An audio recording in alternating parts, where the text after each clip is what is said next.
Les pauses toilettes, un point de tension inédit dans le monde du travail. Le tribunal cantonal neuchâtelois a donné raison à une entreprise horlogère qui déduit les pauses pipi du temps de travail de son personnel. Cette décision déclenche un vif débat sur les droits des employés. Les syndicats crient leur colère, d'autant plus que le cas de cette entreprise n'est pas isolé.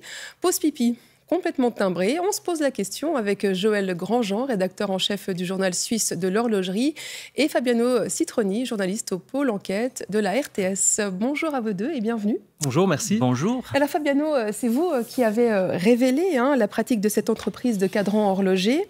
Au cours de votre enquête, est-ce que vous avez pu établir si cette pratique elle est répandue ?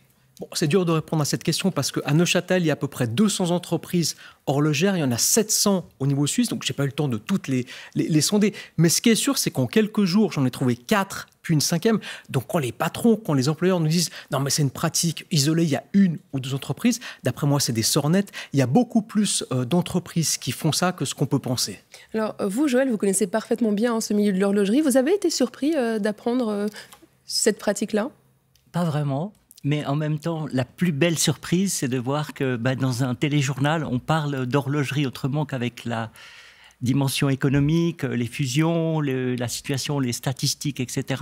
Ou des fois les métiers d'art, les doigts d'or, horloger doigts d'or. Là, on parle d'une réalité extraordinaire. Imaginons une famille de 400 personnes qui est complètement dédiée à fabriquer des cadrans depuis plus de 100 ans.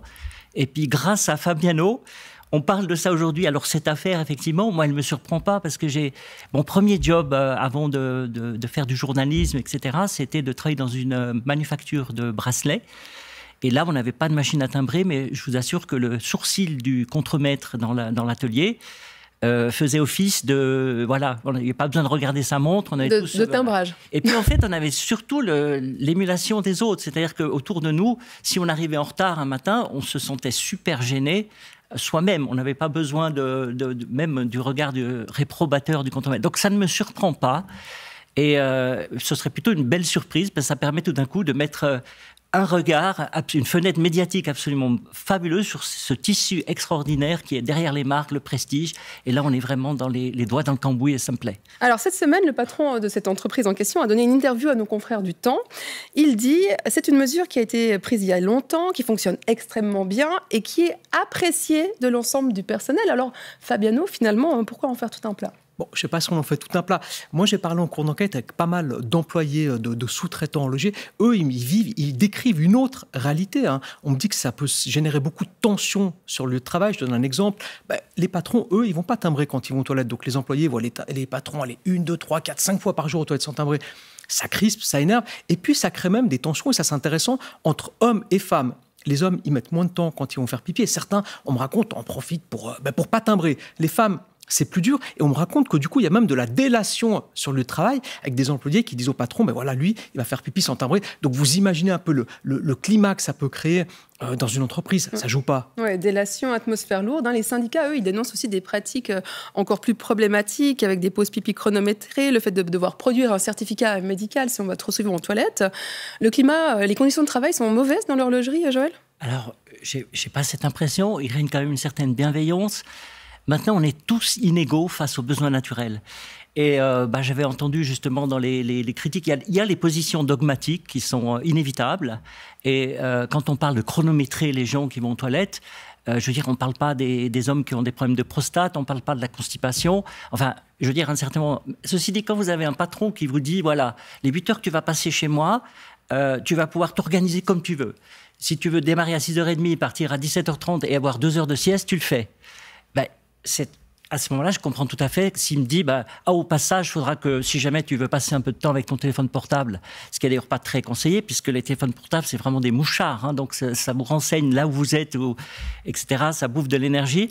Mais dans le fond, moi, voilà, je veux dire, si on est choqué, faut aller carrément beaucoup plus loin, c'est être choqué sur le principe même du timbrage. Est-ce qu'il ne devrait pas être... Évidemment, pour l'école bleue, l'école blanc, parce qu'il y a toujours un peu cette dichotomie dans les manufactures. On a toujours les étages de la direction. Effectivement, là, il n'y a pas de timbrage. Nous, les journalistes, on serait quand même assez bizarrement contrariés si on nous demandait de timbrer. Donc, je veux dire, Et puis à côté de ça, le timbrage, c'est intéressant. Hein. Vous, Fabiano, vous avez sollicité le gouvernement neuchâtelois dans le cadre de votre enquête et la conseillère d'État vous a dit j'espère que ce jugement ne fasse pas de petit. En gros, que cette pratique de timbrage ne se répande pas plus que ça.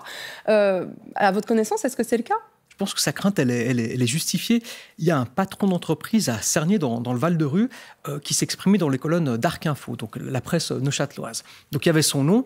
Puis je l'ai rencontré, un type très sympa par ailleurs. Je suis allé dans son entreprise et puis lui m'a dit que quand son nom est sorti dans la presse, eh bien, il a reçu des coups de fil d'entreprises intéressées par ce qu'il faisait, en disant tiens, est-ce qu'on peut venir chez vous ?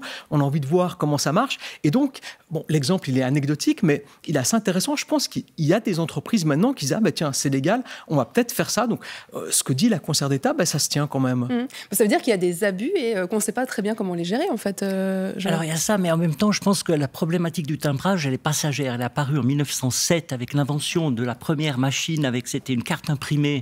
C'est un Français qui a fait ça et on trouve des exemplaires de ces machines dans le musée d'horlogerie de Normandie. Mais c'est de passage parce qu'on arrive vers une machinerie qui est intelligente aujourd'hui. Donc on arrive vers l'intelligence artificielle où à un moment donné, si la personne à son établi va lever les mains pour se gratter le nez, ça va faire partie parce que toutes ces machines sont appelées à transmettre des données pour améliorer l'efficience, améliorer la répétabilité, la justesse, etc. Donc la problématique du timbrage, pour moi, elle est passagère.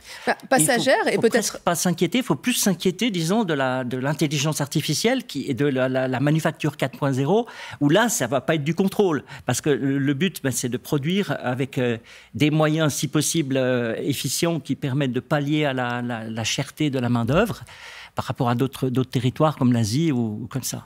Fabiano, les syndicats sont mobilisés cette semaine. UNIA étudie la possibilité de s'opposer à cette décision de justice. Est-ce qu'un rétropédalage sur ce point, c'est possible ?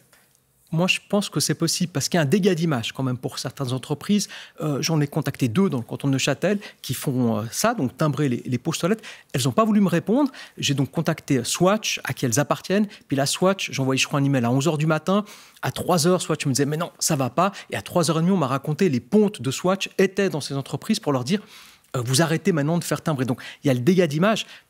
Mais en fait, pour que cette pratique, elle cesse, il y a une seule solution, il faudrait un changement de loi. Parce qu'en fait, le tribunal neuchâtelois dit qu'il y a une lacune dans la loi. Donc, pour stopper ça, il faut combler cette lacune. Alors, affaire à suivre donc. Merci beaucoup à vous deux d'avoir été avec nous pour débattre de cette question. Merci.